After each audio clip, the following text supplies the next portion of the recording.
Bueno, muy buenas tardes para todos. Reciban un cordial y fraternal saludo desde la Uniagraria. Muchas gracias por su puntualidad, por estar hoy acompañándonos en este ciclo que hemos fomentado a través del programa de la especialización en gestión de los agronegocios, titulado Agronexión 360, un espacio abierto y dedicado al proceso de los agronegocios a través de las diferentes tecnologías que tenemos en el medio. Queremos agradecer a cada uno de ustedes por su presencia, por su acompañamiento. Asimismo, agradecer al profe Alejandro, quien es nuestro director del programa, a la profesora Milena como la coordinadora y a cada uno de los docentes que nos acompañan y fortalecen este proceso. Muchas gracias también a ustedes, estudiantes, externos, internos y personal que se acerca y pues está al día a día con el sector de los agronegocios. Y bueno, hoy, para el día de hoy, tenemos a nuestro invitado, el profesor Sergio Bolívar. Damos la bienvenida a este espacio. Profe Sergio, muchísimas gracias. El profe Sergio es biólogo con experiencia en teledetección y análisis de datos sobre la biodiversidad. Asimismo, magíster en biología de la Universidad Industrial de Santander desde el año 2020. Tiene énfasis en estudios de la estructura agroforestal, especialmente en la altura de árboles y cultivos, índices de área foliar y biomasa aérea. A nivel de paisaje, utilizando reconstrucciones 3D generadas con imágenes aéreas tomadas con drones. Desde el 2021, el profe trabaja como docente de la Universidad Industrial de Santander, sede Málaga, principalmente en áreas de análisis de datos utilizando R, en áreas como la biología, bioestadística, diseño experimental y geomática agropecuaria de los programas y las carreras de ingeniería forestal y zootecnia. Profe Sergio, muchísimas gracias por su tiempo, muchísimas gracias por estar acompañándonos. Sabemos que va a ser muy grato este espacio que nos va a compartir toda su experiencia y su conocimiento. Antes de darle paso al profe Sergio, quiero recordarles que vamos a estar pendientes en el chat para cualquier pregunta que tengan. De igual manera, al finalizar vamos a tener una sesión para que se puedan realizar, pero pues la pueden ir anexando al chat si lo desean. Igualmente vamos a tener un enlace de asistencia para que por favor puedan ingresar y apuntarse. Profe Sergio, muy buenas noches, bienvenido. Muy buenas noches, profe Laura. Buenas noches para todos. ¿Me escuchan bien? ¿Se escucha? Sí, señor. Ok, súper, listo. Bueno, no, yo muy complacido por acá de estar acompañándolos en este proceso tan interesante de la especialización. Muchas gracias a la profe Laura por la invitación y a la Uniagraria también. ¿Ya están viendo mi pantalla? ¿Me confirman, porfa? Sí, Sí, señor. Sí, Vamos ok, bien. correcto, ahí vemos tu pantalla. listo, perfecto. Entonces, bueno, el día de hoy, como la profe Laura decía, yo realmente tengo una formación desde la biología y por cosas del azar o el destino, no sé, estoy trabajando y ahorita vamos a empezar a trabajar más fuertemente en, digamos, en la aplicación que tienen estas tecnologías a la producción, ¿sí? A la producción pecuaria o agropecuaria en general. Eh, entonces, nada, hoy voy a compartirles o voy a tratar de compartirles un poco de lo que sé y de las aplicaciones que conozco en esta área, ¿sí? También como con la intención de hacer un llamado para ver la utilidad de estos datos y de cualquier tipo de datos en pues, la gestión de un agronegocio, ¿cierto? Que parte desde la producción de la materia prima. Entonces, nada, como resumen, entonces sí he venido trabajando un poco ya en los últimos años con este tipo de información que decidí llamarla geoespacial, pero ya vamos a ver que principalmente pues es información de sensores remotos, ópticos o pasivos, como también se les llama, a través del tiempo con fines como detectar pues pastoreo, fertilización, riego, producción de biomasa. Ya vamos a hablar un poco más acerca del tema y en detalle. Entonces, pues nada, vamos a empezar la presentación con la intención que tengo hoy y es que aprendamos en primera medida, como los conceptos técnicos, por si de pronto no todos estamos familiarizados con ellos. Vamos a hacer una revisión de qué tipos de sensores tenemos, qué tipos de resolución existen, ¿sí? También de las bandas e índices espectrales que más se utilizan o de los cuales hemos visto como un mayor uso, una mayor relación con lo que medimos en campo o con lo que nos interesa estimar. Les voy a hablar por encima también, como mostrándoles algunos ejemplos de las aplicaciones, ¿sí?, que hemos desarrollado. Por ejemplo, está la estimación de biomasa en los pastos, la identificación de tendencias o prácticas de manejo, cómo influyen las prácticas de manejo en estos parámetros, el monitoreo y la detección de cambios en estos ecosistemas. Eh, Asociado con la estimación de la biomasa está también, digamos, la capacidad de almacenar carbono de ellos, determinar la producción, que es algo que obviamente también nos interesa para al momento de, y acá hablo de la producción de biomasa, ¿cierto? Para el forraje de los animales. Y finalmente, los análisis que hemos desarrollado en torno a la humedad o a la fertilidad, a la composición de los suelos, ¿sí?, en los cuales pues tenemos eh, principalmente nuestros forrajes, ¿sí? Voy a hablarles también de lo que he considerado, detectado, hemos avanzado, digamos. Hoy vamos a hablar también un poco acerca de esto que está en boga y que no nos va a dejar: la inteligencia artificial, el aprendizaje de máquinas, la visión computacional o la visión virtual, que llamamos también. Se está tomando, pues ya desde hace algunos años venimos implementándolo mucho a nivel de investigación, pero ahora queremos ir un poco más allá. Entonces, a lo que queremos llegar quizá es a que los productos que desarrollamos, ¿cierto?, desde el componente de investigación aplicada, pues realmente lleguen a los productores, ¿no? O sea, que esa información sea utilizada finalmente.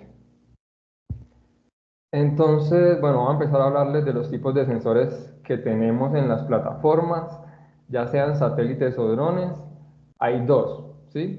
Los sensores activos, que los ven acá a la izquierda, son los que normalmente emiten su propio haz de luz, ¿cierto? Son sensores láser o radar, o bueno, emiten sus propias ondas, ¿cierto? Tiene una fuente que emite, va hasta el objeto que quiere caracterizar, y luego entonces el instrumento es capaz de medir la distancia basándose en, en la velocidad de la luz, ¿cierto? Y el tiempo que gasta en ir y volver, ¿cierto? Desde, por ejemplo, en este ejemplo, desde el dron, desde la cámara, bueno, el sensor activo, el LiDAR o el radar, y la superficie, ¿sí? Entonces tenemos sensores activos, emiten su propia luz o sus propias ondas y luego procesan esa información. Y existen los sensores pasivos, que aprovechan realmente la luz del sol o la luz artificial, ¿cierto?, para poder caracterizar o obtener información de esos objetos a distancia en la superficie del planeta o la superficie terrestre, ¿sí? Entonces ellos, necesitamos luz del sol, de noche no sirven los sensores pasivos. Digamos que los más convencionales son las cámaras RGB que van en los drones, y pues realmente son mucho más económicos, ¿sí? Son mucho más asequibles, el procesamiento de la información no es tan arduo. Necesitamos conocimiento para procesarlas y para analizarlas, pero de pronto no es tan complejo como el de los sensores activos. Entonces, mucho de lo que les voy a hablar hoy está en función de los sensores pasivos, ¿sí? Fotografías aéreas, imágenes tomadas desde satélites o ya a un nivel de una resolución espacial mayor desde drones. Cuando hablo de resolución espacial, entonces, pues tenemos que hablar de la capacidad que tenemos en función de una imagen para detectar objetos a un nivel de detalle, ¿cierto?, mucho mayor. Entonces, acá vemos como cuatro tipos de resolución, porque en esta área hablamos de resolución espacial, espectral, temporal, ¿cierto? ¿Cuál es nuestro tiempo de revisita o de captura de información de un mismo sitio a través de un año o durante un día. ¿Cuál es la frecuencia de captura? Con eso nos referimos a la resolución espacial, la resolución, perdón, temporal. La resolución espacial entonces está en función pues, de lo que representa cada píxel en una imagen. Tenemos imágenes que quizás se ven así muy borrosas, gruesas les decimos, porque los píxeles representan áreas muy grandes del terreno. Tenemos imágenes que realmente nos permiten detectar cada copa de cada árbol, ¿cierto? En donde muy probablemente fueron adquiridas con dron y los píxeles pues representan áreas mucho menores en función del terreno, ¿sí? Otra de las cosas que es muy importante hablar, y ya vamos a profundizar un poquito, es la resolución espectral, que depende realmente del número de bandas con el cual o dentro de las cuales puede capturar información el sensor, ¿sí? Ya les hablaba yo del RGB, entonces las cámaras tratan de imitar normalmente nuestra visión, se quedan muy cortas realmente, pero capturan información en el rojo, en el verde y en el azul, ¿sí, no? Y entonces, realmente nosotros estamos limitados, ¿cierto? Por nuestros sensores, que son nuestros ojitos, a ver los colores, la luz visible, pero hay muchas otras ondas y longitudes que están ocultas o son invisibles para nosotros, pero hemos desarrollado pues con la tecnología eh, sensores capaces de ver un poco más allá, ¿no? Ver lo que conocemos como el ultravioleta o el infrarrojo cercano. Acá utilizamos mucho la caracterización desde el infrarrojo cercano al infrarrojo de onda media. Y tenemos también la resolución radiométrica, que es como el número de niveles que puede guardar un píxel.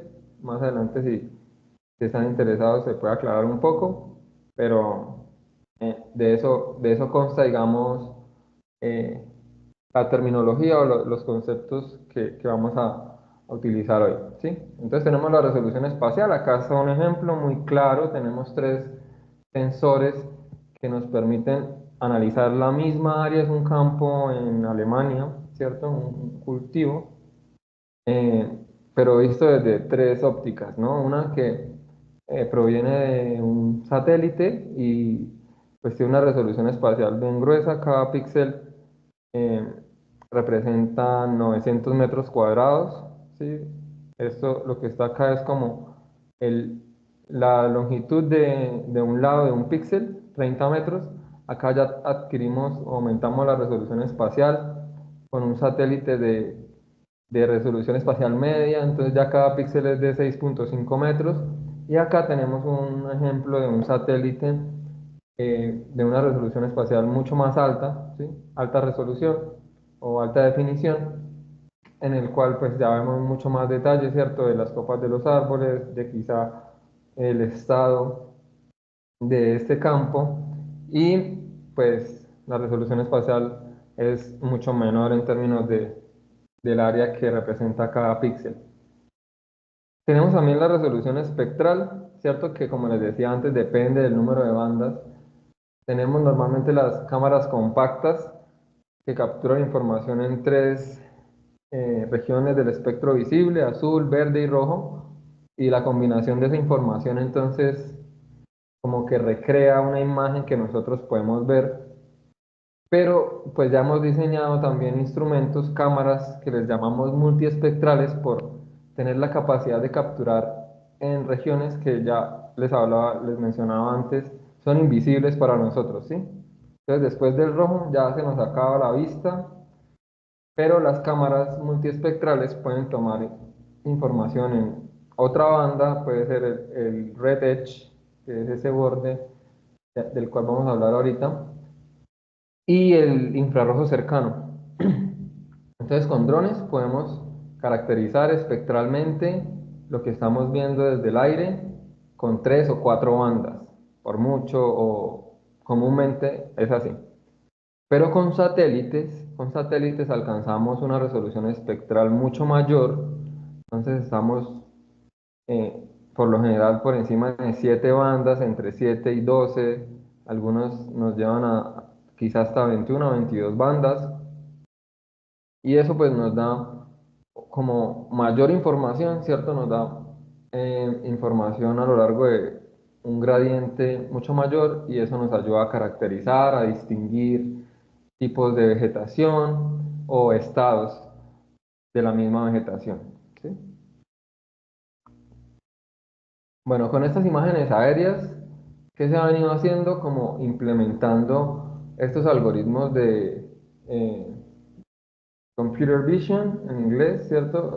Visión de computadores virtual, que también tratan de recrear, digamos, lo que hacen nuestros ojos y es, en función de dos imágenes o más imágenes, encontrar las distancias entre los puntos, eh, y de esta forma pues se pueden recrear objetos tridimensionales, normalmente la superficie del terreno, ¿sí? Si estamos utilizando imágenes aéreas y implementamos estas técnicas como el Structure Promotion, pues vamos a tener algo como esto, ¿cierto?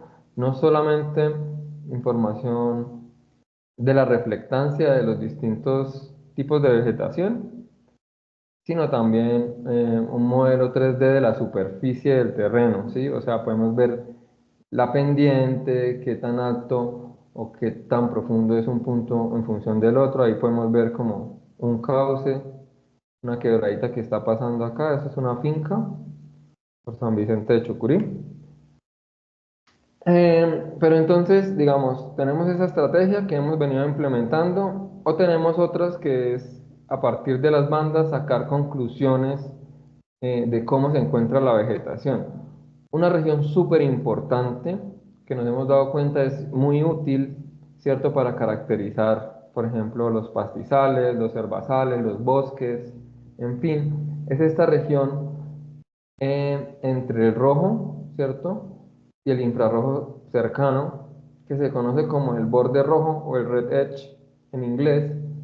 Es esa región, ese gradiente que la vegetación, en la vegetación podemos ver una variación muy marcada, una pendiente muy alta en cuanto a la reflectancia entre el rojo y el infrarrojo cercano. Eso es propio de la vegetación y por eso esta zona, ¿cierto? Han diseñado sensores que tienen la capacidad de capturar en esta zona, que está entre los 680 y 730 nanómetros, para estimar, por ejemplo, contenido de clorofila. Y con esto hemos desarrollado un índice que nos dice en el espacio, en la superficie terrestre, cómo está distribuida la clorofila, ¿sí? Y pues esto obviamente está asociado con la capacidad fotosintética, con la salud de la vegetación, con la cantidad de materia orgánica, ¿sí? Asimismo, el red edge, esta zona que vemos acá, se ha relacionado con la reflectancia y con niveles de distintos nutrientes. O en este ejemplo, se dieron cuenta que está relacionado con los niveles de cadmio, pero así como está relacionado con los niveles de cadmio, también está relacionado con niveles de otros metales, otros bioelementos u oligoelementos que necesita la vegetación para crecer. Entonces también con Red Edge, digamos, esa banda de información que encontramos ahí, podemos estimar eh, o predecir varias características de la vegetación. Además de eso, hemos desarrollado índices espectrales, ¿sí? Digamos, con los cuales podemos caracterizar también la salud de la vegetación. Esos índices se basan en el principio de funcionamiento normal de una planta, utilizando la información en el infrarrojo cercano y en el rojo, ¿sí? Porque resulta que las plantas reflejan mucho en el infrarrojo cercano, acá lo vemos cuando están sanas, y absorben mucho, o en teoría deberían absorber mucho, en el rojo porque es un rango del espectro que utilizan para hacer fotosíntesis. Este es uno de los índices más conocidos, se llama NDVI o Normalized Difference Vegetation Index en inglés, por eso las siglas, o índice de vegetación de diferencia normalizada en español. Y entonces acá están unos rangos, ¿no? Por debajo de cero, el índice puede tomar valores entre -1 y 1, pero por debajo de cero pues asumimos que no es vegetación, que es un objeto inanimado, es asfalto, un material artificial, ¿sí?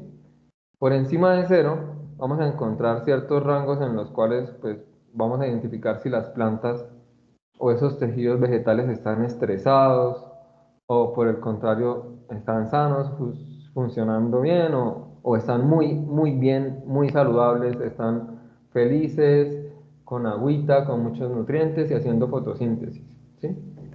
El NDVI pues es uno de muchos. Realmente véanlo acá en esta tabla en la tercera posición, pero hemos desarrollado muchos índices, ¿sí? Está, por ejemplo, el brightness, el maximum difference, cada uno tiene su fórmula y son relaciones o tasas entre las distintas bandas espectrales de las que les hablaba ahorita.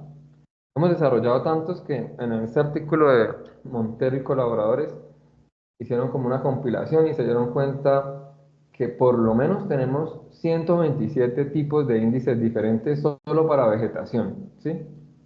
Claro, eso tiene distintas aplicaciones ecológicas, ambientales, productivas, pero hemos desarrollado muchos. Eso en función de los sensores ópticos. Pero, y de la cobertura que es la vegetación que nos interesa, pero también hemos desarrollado índices para el suelo, para el agua, para zonas quemadas, zonas urbanas, e incluso hemos desarrollado índices a partir de datos de información activa, información de radar. Hay una gran diversidad de información entonces, y ahora a través del tiempo también, porque podemos utilizar escenas de satélites que son de libre uso o de acceso open access, acceso abierto, que nos permite caracterizar cada uno de estos índices, el NDVI, el SAVI, el EVI, a través del tiempo, entonces hacer un seguimiento, un monitoreo, ¿sí? Eh, Pastizales hay en muchas partes del mundo, ¿cierto? Están los rangelands acá en Estados Unidos, en el occidente, acá están las pampas del Río de la Plata, también en Brasil tenemos grandes extensiones, en Colombia, en los llanos orientales vamos a encontrar también muchos pastizales. Digamos, en muchas partes, ¿cierto? Se distribuyen desde el Ecuador hasta las zonas templadas y, digamos, este artículo hace como un resumen. Estos sistemas, vale la pena aclarar, son muy dinámicos, sí, altamente dinámicos, o sea, en el tiempo y estos índices también, si ustedes se fijan acá, hay como una recopilación de algunos índices a través del tiempo, en un año, cambian mucho, ¿sí? Y no son solamente dinámicos en el tiempo, sino también en el espacio, ¿sí? Si bien algunos están relacionados, para el mismo periodo, un índice nos puede mostrar diferencias en un mismo campo de cultivo o en un mismo potrero que no nos mostraba el otro, por ejemplo, ¿sí? Vean, este es un videito de cómo es, en este caso es como un cultivo de trigo probablemente, pero pasa lo mismo con las praderas, con los pastizales. ¿Cómo es ese cambio a través del tiempo? Damos cuenta que dentro de un mismo año, pues cambia también drásticamente como esos colores, la reflectancia, que obviamente depende del tipo de manejo, ¿no? O sea, cuáles son las prácticas que estamos implementando ahí y demás. Me gustaría hablarles ahora, ya como entrados en contexto, sobre algunos ejemplos y algunas investigaciones o enfoques que se han desarrollado para monitorear algunas de estas prácticas o tendencias, ¿sí? Sobre todo, bueno, con el fin de hallar estrategias para conservar o para desarrollar producciones sostenibles que de pronto no afecten a especies únicas o especies endémicas en estas zonas en las que estamos produciendo ¿cierto? Nuestra proteína o estamos haciendo un manejo de nuestros sistemas productivos. Este es un ejemplo en Oregon, si no estoy mal, Oregon y Nebraska en Estados Unidos, en donde vemos como el uso de información espacial de satélites para monitorear prácticas como, por ejemplo, el forrajeo del ganado, ¿sí? O algunos incendios, o también la deforestación o el corte de algunos herbazales, de algunos eh, pastos que tienen presencia de arbustos, y cómo pueden afectar algunas especies acá típicas de la zona, ¿sí?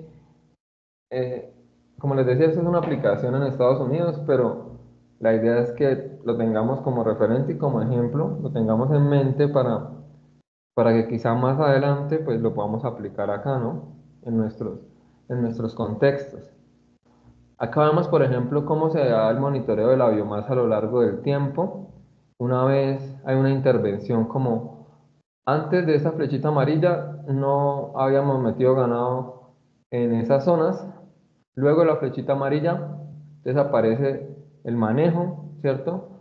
Empezamos a llevar a nuestro ganado a forrajear y ahí vemos la dinámica, cómo el manejo entonces afecta, por ejemplo, la fijación de carbono o la producción de biomasa de esas praderas.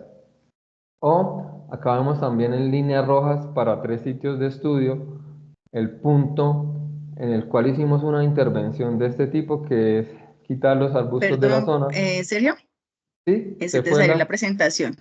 Ay, no, en serio, sí. Sí, ya un momento. Sí, creo que tuve como un problema con mi internet, pero no me deja compartir ahora.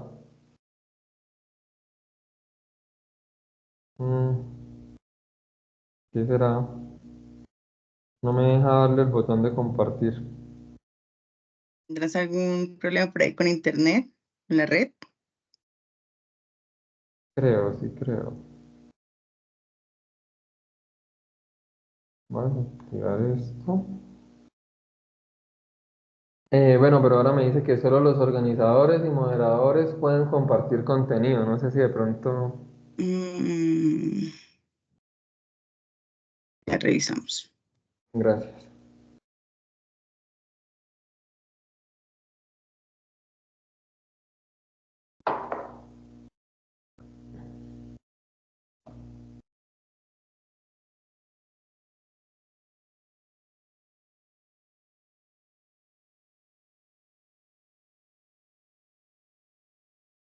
Ahí tienes habilitado.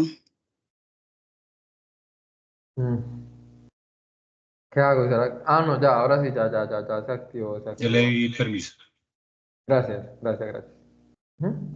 Listo. Entonces ahora, porfa, me confirman. Estamos otra vez, ¿cierto? Listo, ya. Ok. Bien. Entonces, si se fijan estas líneas rojas que tenemos acá en las imágenes, es como el momento en el cual hicimos este tipo de manejo, en donde quitamos los arbustos de la zona y entonces cuál es la tendencia de la productividad vegetal o la producción primaria neta después de este tipo de intervención. Y acá vemos, por ejemplo, tendencias positivas o negativas, ¿sí? Dependiendo del manejo, o más bien, digamos, evidenciando que el manejo, el tipo de prácticas que desarrollemos en nuestros sistemas, pues tienen una influencia sobre la vegetación, su comportamiento y demás. Así como podemos monitorear esas tendencias de recuperación, por ejemplo, podemos identificar y estudiar tendencias en la degradación del suelo. Esto lo han hecho en distintas sabanas también, o pastizales en distintas regiones del mundo, para identificar suelos degradados o suelos con algunas mejoras, ¿sí? Eso es un ejemplo en Brasil, en donde a través de encuestas se han caracterizado sitios con algún grado de degradación por sus características, ¿cierto? Hay características distintivas como la presencia de plantas invasoras o los termiteros o zonas que se ven así como estas que tenemos acá abajo, en donde el suelo está desnudo parcialmente. Eso indica compactación, indica que allí no muy difícilmente, digamos, va a germinar una semilla de una poácea. a un pasto, y es como lo que se ha venido desarrollando también en ese sentido de monitorear como el grado de degradación o qué tan degradadas están estos ecosistemas. Esta diapositiva se me desajustó. Bueno, en Colombia, ¿qué hemos hecho en términos de, yo sé, pues este es uno de los reviews más recientes que hay en torno al tema de qué tan avanzado estamos en número de estudios al respecto, en torno en función de todo el mundo. Y pues vamos a ver que en Colombia de pronto hay como uno, dos artículos, ¿cierto? Quizá Estados Unidos, China, Australia, le han dado mucho más fuerte a esto, pero digamos que acá hay un potencial muy grande para seguir desarrollando investigaciones en torno al tema. Este artículo es del año pasado.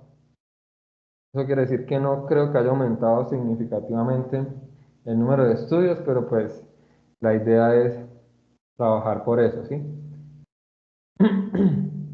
Plataformas satelitales hay muchas y ahorita digamos nuestra herramienta más eficiente, digamos, son las imágenes que no están restringidas, que son de uso abierto, provenientes normalmente de las misiones Landsat y Sentinel de la NASA y de la Agencia Espacial Europea. Ya está trabajando la NASA en ver cómo hacemos para armonizar o unir esa información proveniente de estos dos sensores. Es un proyecto que están desarrollando también desde este año, por si lo quieren tener ahí presente. Y pues hay otros satélites de media y alta resolución, ¿cierto? Como los GeoEye, los World View o los Rapid Eye, que alcanzan resoluciones espaciales de 5 o por debajo del metro, ¿sí? Son de muy alta resolución. La cuestión es que pues son satélites pagos, ¿sí? Quizá con fines industriales o empresariales, pues nos toca poner un buen recurso, destinar una buena parte del recurso para ellos, para utilizarlos académicamente o para hacer investigación, digamos, se pueden aprovechar, ¿sí? Con algunos permisos o estrategias, consorcios que se han desarrollado. Pero, digamos, todas estas plataformas tienen sensores multiespectrales, mínimo, con distintos niveles de resolución y son como las que pues, se han utilizado, ¿no? Lanza y Sentinel ahorita tienen mucho énfasis porque, como les decía, pues son limitados quizá un poco en resolución espacial, no tienen una resolución como la de un dron o un avión, pero son libres, la resolución es aceptable y pues está todo abierto para procesar en la nube y demás. Les he hablado de los satélites y quizá por encima de los drones, pero otra de las cosas que han desarrollado es como la fusión o combinación de bandas entre, por ejemplo, Sentinel, que es uno de los satélites que les mencionaba ahorita, y las imágenes aéreas tomadas con un dron.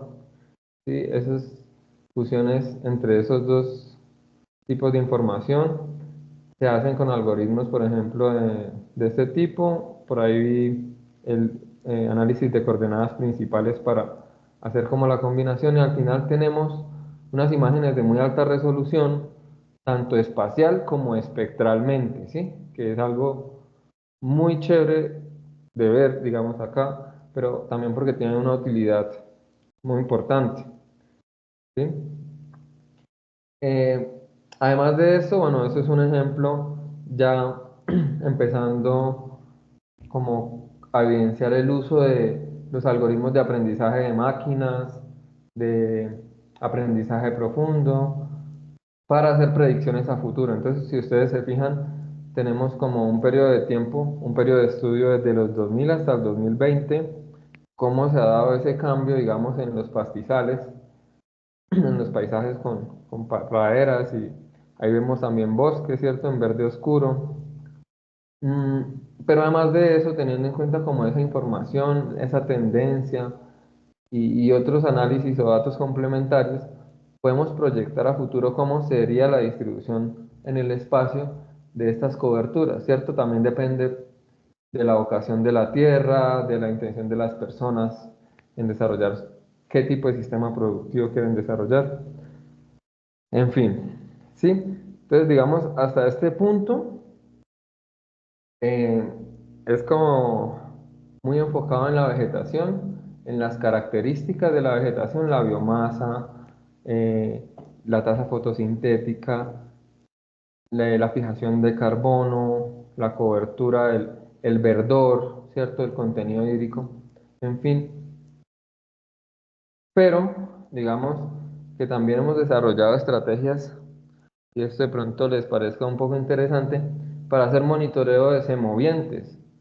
Sí, podemos detectar, por ejemplo, en este estudio se propusieron detectar ovejas utilizando algoritmos de redes neuronales y videos con dron. Entonces, a distintas alturas, 50, 80, 120 metros, a ver qué pasaba. Utilizaron algunos algoritmos como estos, que son redes, análisis a partir de varias capas de información y filtros, que en términos generales se les conoce como redes neuronales. Son dos modelos o dos algoritmos de este tipo que dan resultados similares, pero contrastan. Quizá este mean shift tiene una mejor detección cuando están juntas. Fíjense acá, detectó las tres, acá detectó dos, ¿sí? Tienen sus pros y sus contras digamos, vale la pena analizar la sensibilidad de cada uno para la tarea específica, pero se utilizan en la vida, por lo menos en el área de la investigación en torno a esto. No solamente ovejas, sino también vacas, ¿cierto? Podemos detectar e inclusive contar. En este estudio se propusieron a contar las vacas, ¿sí? Desde imágenes aéreas. También con algoritmos de redes neuronales y les fue muy bien. Lo publicaron el año pasado. Y pues para grandes producciones o grandes datos, digamos, es como muy importante, sobre todo si tienen que tener un control sobre ellos. Y es posible, ¿no? Ahora, estos ejemplos que les mostraba acá son desde vistas aéreas con drones. Pues no todo el mundo tiene un dron y quizá la capacidad para implementarlos, pero digamos que han desarrollado estrategias también con aprendizaje profundo de máquinas e imágenes satelitales ya. Por eso acá esta sección se llaman las vacas desde el espacio. Son imágenes satelitales, son de alta resolución, de ese satélite que se llama SuperView, pero también están entrenadas con imágenes aéreas e imágenes de dron. Y ya nos hemos dado cuenta que hemos podido, pues, como identificar zonas de forrajeo en general en donde se la pasan las vaquitas a través de imágenes satelitales, ¿sí? Entonces, por si alguien está interesado también a futuro en hacer investigación sobre esto, hasta ahora se está empezando a hacer, ¿sí? Con todas las herramientas que tenemos ahorita. Acá eso es un ejemplo de que hay falsos positivos, ¿no? Todavía pues los algoritmos tienen o, o verdaderos negativos, ¿cierto? Porque quizá no, la vaca no era tan blanca, era más bien oscurita, o en este caso se sobreajustó el modelo y detecta una zona de cemento como si fuera una vaquita, ¿cierto? Entonces tienen también sus errores asociados, pero digamos, cada día estamos avanzando como en entender esto y poder implementarlo. Bueno, las vacas desde el espacio se pueden detectar, ¿sí? Es decir, saber si hay, o los semovientes en general, si está o no está. Se pueden contar, entonces las detecciones, el número de detecciones, pero los zootecnistas o los productores, ¿cierto? Normalmente también identifican a los individuos dentro de su producción, ¿no? Entonces hay varias estrategias, está como esta de las tags, las, las orejeras, como los códigos en las orejeras y las etiquetas allí, o a través de métodos basados en ADN, o también por características visuales, identificación de patrones, ¿cierto? Marcas, eh, inclusive patrones retinales y del iris también se han utilizado para saber que un individuo es ese individuo y no el otro, ¿cierto? Es importante también identificar por ejemplo, cuál es la postura que mantiene este semoviente normalmente, porque esto nos indica pues el grado de bienestar, cierto, de confort, o de pronto una posible dolencia o enfermedad, cierto. Todo esto también lo han desarrollado con redes neuronales, ¿sí? O con algoritmos de aprendizaje de máquinas. Lo que llamamos ahorita IA, pues digamos lleva varios tiempo también en este entorno. Un ejemplo acá de proyectos, hay muchos enfocados en monitorear este tipo de sistemas productivos. La FAO, por ejemplo, la DEA, ¿sí? Utilizan muchas imágenes de Sentinel y de Landsat, la Agencia Espacial Europea y la NASA, obviamente, pues porque son sus misiones. Ahorita tenemos esta plataforma súper chévere, recomendadísima para que la aprendan a utilizar, que es Google Earth Engine, ¿sí? Que es, digamos, un ecosistema diseñado para procesar y analizar este tipo de información de una forma mucho más flexible, porque todo está en la nube, ¿cierto? No tenemos que descargar grandes bases de datos ni nada de esto. Bueno, ahí está como por si lo quieren revisar. ¿Qué queremos a futuro? Ya como para ir concluyendo, queremos, ojalá, tener estos mapas de salud de los pastizales o de los cultivos, humedad del suelo, nutrientes, distribución de la biomasa, disponibles, ¿sí? En la web, que la gente los pueda descargar en un KMZ y que los abra, ¿cierto? Y que les sean útiles a nivel de su producción, de su finca, saber en dónde hay que regar, en dónde hay que fertilizar, ¿sí? Cuánto es el aforo, cuál es la capacidad de forrajeo de mi potrero, ¿sí? No solamente en eso, sino en los suelos también, en los nutrientes, el contenido de humedad, de agua como tal del suelo, ¿cierto? Esto con imágenes satelitales entrenadas o mejoradas con imágenes de drones o con imágenes satelitales de alta resolución. Se cree y pues ya hay, digamos, propuestas y proyectos en torno a esto. Eh, es un proyecto en el que yo voy a estar participando dentro de los próximos años, que de hecho busca como monitorear buenas prácticas de manejo asociadas a beneficios no solamente ambientales, sino económicos y culturales en este tipo de sistemas productivos en Colombia, Argentina y Paraguay, ¿sí? Entonces, digamos, la idea es seguir trabajando en torno a esto, en pro de esto, para que cada vez sea más asequible a través como de un enfoque a diferentes escalas que nos permita no solamente como tener una referencia a nivel de finca, sino extrapolar esa información a nivel de las regiones, ¿sí? Para que se pueda utilizar pues por mucha más gente. Quizá parezca como muy complejo, ¿cierto? Al principio, pero es muy importante tener en cuenta que siempre vamos a tener que hacer una caracterización en campo, que van a ser nuestros datos de entrenamiento y una caracterización desde el aire, con drones, con satélites, con las dos. Recomiendan mucho ahorita mezclar información entre sensores pasivos, sensores activos, modelos para, digamos, desarrollar y entender la relación entre estos dos componentes de distinta índole y además de eso quizá no solamente las variables climáticas que impactan entonces la fenología y el funcionamiento de estos sistemas, sino el ecosistema o el sistema social que está determinando también muchas prácticas, ¿no? Está haciendo que se degraden quizá o que se restauren, ¿cierto? Un buen manejo pues va a conllevar a buenos resultados, sobre todo en términos de nuestra producción y de nuestra empresa, ¿no? Nuestro agronegocio. Entonces, finalmente, este es como también un ejemplo de cómo es como un diseño experimental que nos permitiría llegar a obtener algunas de las cosas a las que queremos llegar como comunidad, digamos, que está haciendo uso de esta información. Y ya, yo creo que pues con eso quería terminar.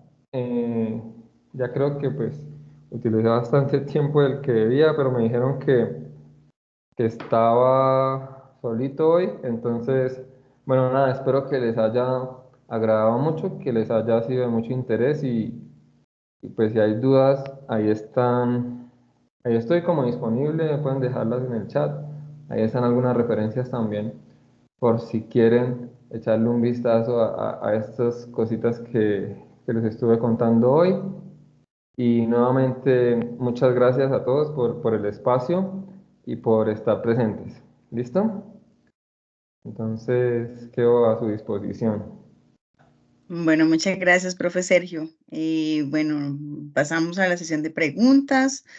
Sí, Si alguna persona tiene alguna pregunta, puede pues, generarla o alzar la mano para poder realizarla. Igualmente recordarles que en el chat tenemos el enlace para la lista de asistencia. Entonces, no sé si, bueno, hay alguna pregunta, alguna inquietud. y cualquier cosa ahí. Bueno, parece que todo, o todo muy claro o no entendieron nada. Sí, hay una de las dos. Bien, aquí tenemos una Camilo, pregunta de Camilo. Camilo, adelante. Buenas tardes Sergio, buenas tardes para todos. buenas tardes, Camilo. Pues muy interesante la información dentro de, pues digamos, la especialización que estamos realizando, que estoy realizando. Pues también tengo una formulación de plan de negocio en aspersión aérea con drones, dedicado pues a pasturas y ganadería. Y Ujú. pues obviamente que esta información es bastante interesante y aplicable a este proyecto pues que tengo pues proyectado establecer, ¿no? Digamos, a futuro, pues digamos que es una proyección a futuro, pero ¿qué tan corto, mediano, largo plazo es tener esta información en bases de datos, digamos, como accesibles para, pues, para ganaderos y para nosotros los que nos dedicamos a este tema en campo, ¿no? Y digamos, qué tan confiable puede ser esta información satelital, comparándolo con hacer un análisis bromatológico, un análisis foliar que hacemos en laboratorio. Eso. Bueno, Camilo, muchísimas gracias.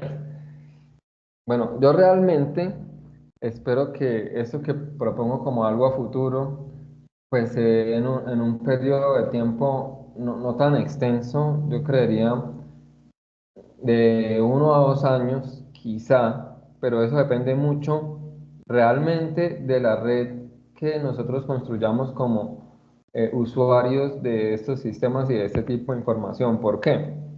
Porque los algoritmos pues van a necesitar para funcionar bien, para que sean fiables, información de referencia o de entrenamiento que sea certera y que tenga una distribución, digamos, homogénea a lo largo de las áreas que estamos o que pretendemos caracterizar. Entonces, dependemos mucho realmente de una red de apoyos que, de hecho, por mi parte es una invitación también si ustedes están interesados en seguir, digamos, aportando o colaborando en ese sentido desde cada uno de sus predios con análisis eh, de elementos, ¿cierto?, bromatológicos de las pasturas, pues esa es información que bien o mal, si ustedes la georreferencian bien, ¿cierto?, puede ayudar a nutrir estos algoritmos y hacerlos más robustos en el tiempo. Las predicciones nos muestran valores de ajuste de los modelos altos, o sea, por encima de 80, 90%, pero como les digo, en el tiempo, como son tan variables, necesitamos también constantemente estar alimentando estos sistemas, ¿sí? Entonces es como poner de parte y parte, tanto como de la gente que quizá tiene los proyectos, las constelaciones de satélites y demás, las personas que estamos analizando la información y los usuarios finales para que se pueda hacer como una retroalimentación y una optimización de estos productos. Ahora, la disponibilidad, yo creo que esa sí está un poquito más fácil. Eh, ahorita a través de Google Earth Engine ya como que todo puede quedar ahí subido. Si se procesa ahí, quedan disponibles cada mes, dependiendo del periodo de análisis al cual tú lo quieras como estructurar, ¿sí? O cada 3 meses, no sé, ¿sí? Pero depende mucho de esas dos cosas, yo creo, de la interacción entre los actores y de una actualización constante de los parámetros en campo. Eh, pues, aunque ya, digamos, una vez ajustemos los modelos y tengan como eh, un ajuste adecuado, podría ser que las predicciones también sirvan, ¿no? No es tan certero quizá tener una predicción a tener datos en tiempo real que nos estén corroborando, o hay que hacer una corroboración también constante de esas predicciones, pero a partir de los datos en campo. ¿Sí? Bueno, por ahí creo que Juan también nos dejó una pregunta. Hay una pregunta en el chat, Sergio. Dice, saludos de Juan Ortega. ¿Cómo se pueden usar los sistemas para calcular las emisiones y captura de carbono equivalente de una finca y o zona forestal, teniendo en cuenta la tendencia actual hacia una ganadería sostenible baja en carbono? Sí, pues digamos, más que las emisiones, aunque ahorita hay también sensores que nos ayudan a medir, por ejemplo, concentraciones de dióxido de carbono de las fincas, lo que se puede hacer es como una estimación de la biomasa, o lo que normalmente se hace es una estimación de la biomasa contenida en las plantas, ya sean herbáceas o árboles, arbustos, y digamos estimar como el flujo neto o la fijación, la ganancia de carbono por año en esos sistemas o en esas áreas. Realmente sería de esa forma. Pero también se podría monitorear quizá que el metano producido allí en el sistema o el dióxido de carbono no sobrepase o no sea como detectable en gran medida con estos sensores de los que les hablo, que también miden contaminación y etcétera. Ok, bueno, muchas gracias. Bueno, ya no tenemos por acá en el chat más preguntas. No sé, manitas tampoco tenemos levantadas. Bueno, Bueno, creo que no hay más preguntas. sería, Listo. sí, también. Creo Entonces, que ya no hay más preguntas, efectivamente. Nos ha quedado claro y la verdad que estuvo muy interesante. Muchísimas gracias. qué bueno, me alegra mucho.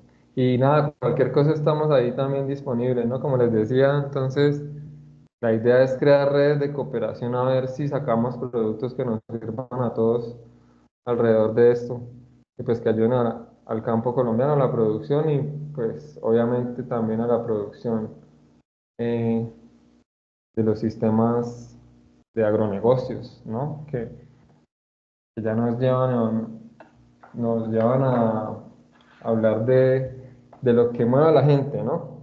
Que en última muchas veces es, pues son los ingresos más que quizá la intención por llevar buenas prácticas conscientes con las otras especies que habitan con nosotros. Listo, profe Sergio, muchísimas gracias nuevamente por transmitirnos este valioso conocimiento. Yo sé que van a quedar ahí los espacios contigo, pues con la comunidad. Entonces, muchísimas gracias y muchísimas gracias también a todos por su asistencia. Esperamos encontrarnos prontamente. Así sea, muchas gracias a ustedes, que estén muy bien, Bueno, buena noche. hasta luego. Bueno, Muchísimas feliz noche gracias, para Juan. todos. Gracias. Gracias, feliz noche.